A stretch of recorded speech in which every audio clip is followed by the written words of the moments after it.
જય ગયડી બરજ મહારાજની જય.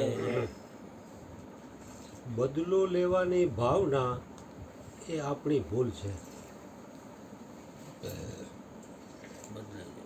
તે તો આપણા કર્મોનું ફળ ભોગવાવીને આપણને પવિત્ર કરી દે. કોઈ પણ વ્યક્તિ આપણને કાંઈ હેરાન કરે તો મોટે ભાગે આપણને બદલો લેવાની ઈચ્છા થાય. આ સ્વામી રામસુખદાસનો મુદ્દો છે. બદલો લેવાની ભાવના એ આપણી ભૂલ છે. તે તો આપણા કર્મોનું ફળ ભોગવાવીને આપણને પવિત્ર કરી દે છે. તેથી જો બદલો ચૂકવવો જ હોય તો સૌથી પહેલાં તેની સેવા કરો.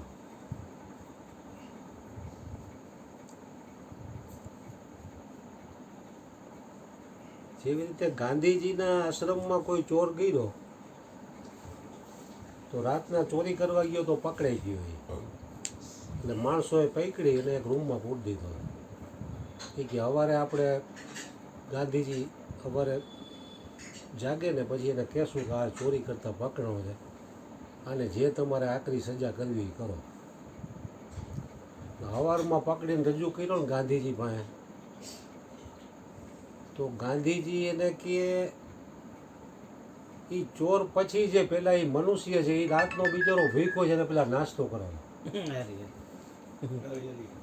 એ બિચારો આખી રાત તમે એને પૂરી રાખ્યો તો એ ચોર પછી છે, પેલા એ મનુષ્ય છે એને તમે નાસ્તો કરાવો. નાસ્તો કરાવીને એને એવો પ્રેમથી સમજાવ્યો ને તો ચોરનો ધંધો એને મૂકી દીધો. એને જોયું કે મેં આટલી વાર ગુનામાં પકડાણો પણ આવો પ્રેમ તો મને ક્યાંય નથી મળ્યો અને એ છૂટી ગયો. ચોરી કરવાવાળાને ગમે એવો રિમાન્ડ ઉપર લ્યો, મીસામાં ગમે એમાં કડક સજા કરો પણ છૂટ્યા પછી માણસ એ જ કામ કરશે. બાપુ કીધું ને એ પ્રકૃતિ મુજબ માણસ હાલવાનું. કોઈ પણ વ્યક્તિ પોતાની પ્રકૃતિ મુજબ જ હાલશે.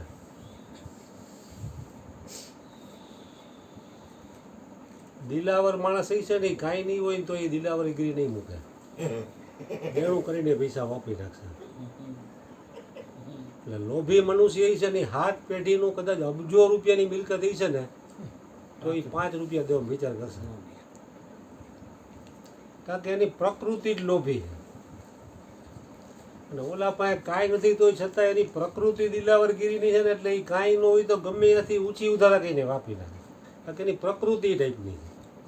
લોભી કોકને દેતા જોઈ ગયું ને તો એને તકલીફ પડે. એને તકલીફ પડી જાય. જોત નથી કે ઘેરે આવીને ફૂલ ટેન્શનમાં ઘરવાળી પૂછ્યું કેમ શું હોય એ કે ઓલો 50 રૂપિયા દેતો હતો એ જોઈ એને એ કે 50 દીધા ને એને ટેન્શન આવ્યું. એટલે ભજન સત્સંગની પ્રકૃતિ માણસ ગમે એ જાય તો એ તરફ જ ખેંચાવાનો છે, કારણ કે એના લોહીમાં એ વસ્તુ પડી ગઈ છે. એટલે જેની જે પ્રકૃતિ એ મુજબ જ માણસ ખેંચાય એમ.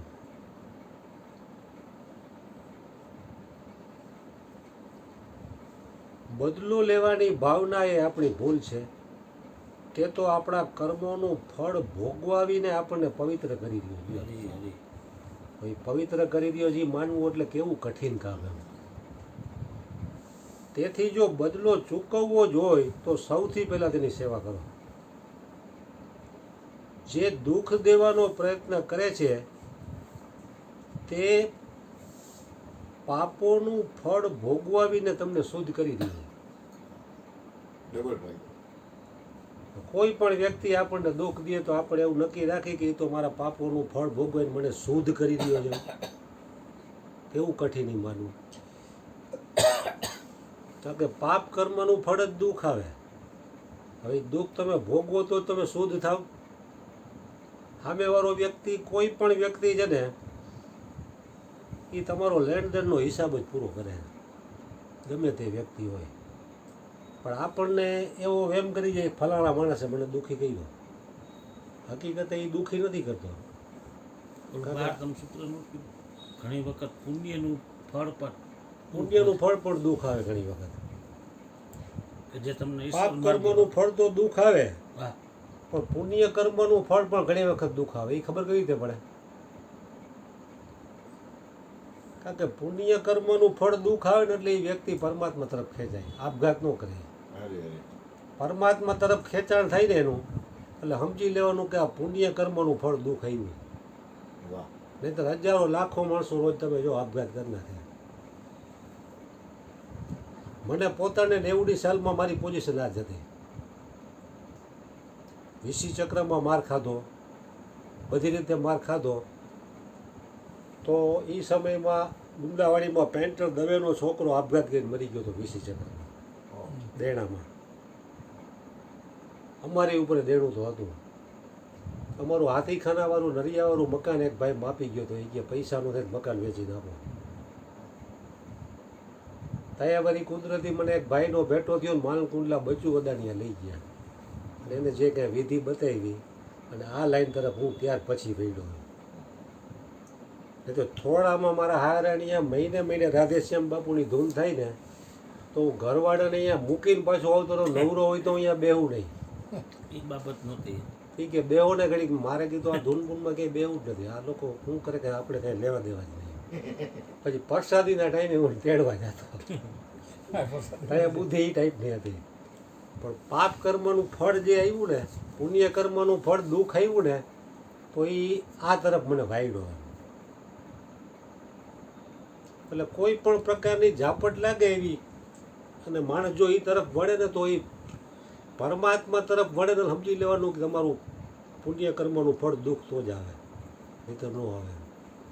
એવા બહુ જૂજ લોકોમાં જ બને. અત્યારે તમે મોટે ભાગે જુઓ તો માણસો આપઘાત કેટલા કરે, સામાન્ય બાબતમાં આપઘાત કરી નાખે છે, સમજણના અભાવે.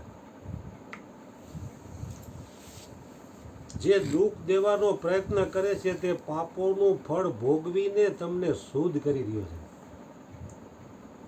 તમારા પર ઉપકાર કરી રહ્યો છે.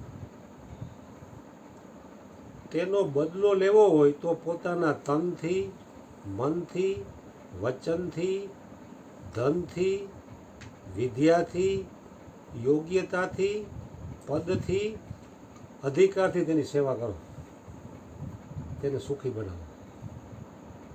જે કાંઈ તમારામાં યોગ્યતા છે એને તમે એની સેવા કરીને એને સુખી બનાવો. લ્યો તમને દુઃખ દેવાવાળાને કે તે મારું કલ્યાણ કર્યું, કે તે મારું કલ્યાણ કર્યું, મારું પાપ કર્મનું ફળ તું મને દઈ, તું મને શુદ્ધ કરી રહ્યો છે. એ તો કેટલી ઊંચી સમજણ હોય તે આ બને. મોટે ભાગે કાંઈ પણ આપણી પાસે હારીને સારું આને મને આમ કર્યું, આનો બદલો કેમ લેવો? કારણ કે બદલાની ભાવના અંદર પ્રગટ થાય ને એટલે એ પતન તરફ જ લઈ જાય.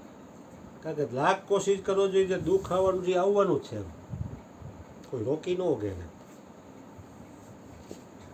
જે મને તાવ આવવાનો એ તને આવે જ નહીં, એ બોડીને જ આવશે. અહીંયા જ આવે. તને આવવાનું એ મને ન આવે. એટલે નિમિત્ત કરેલું છે એ તમારે આવવાનું છે, એ આવવાનું છે. તો એ પ્રેમથી જો ભોગવી લે તો બેડો પાર થઈ જાય.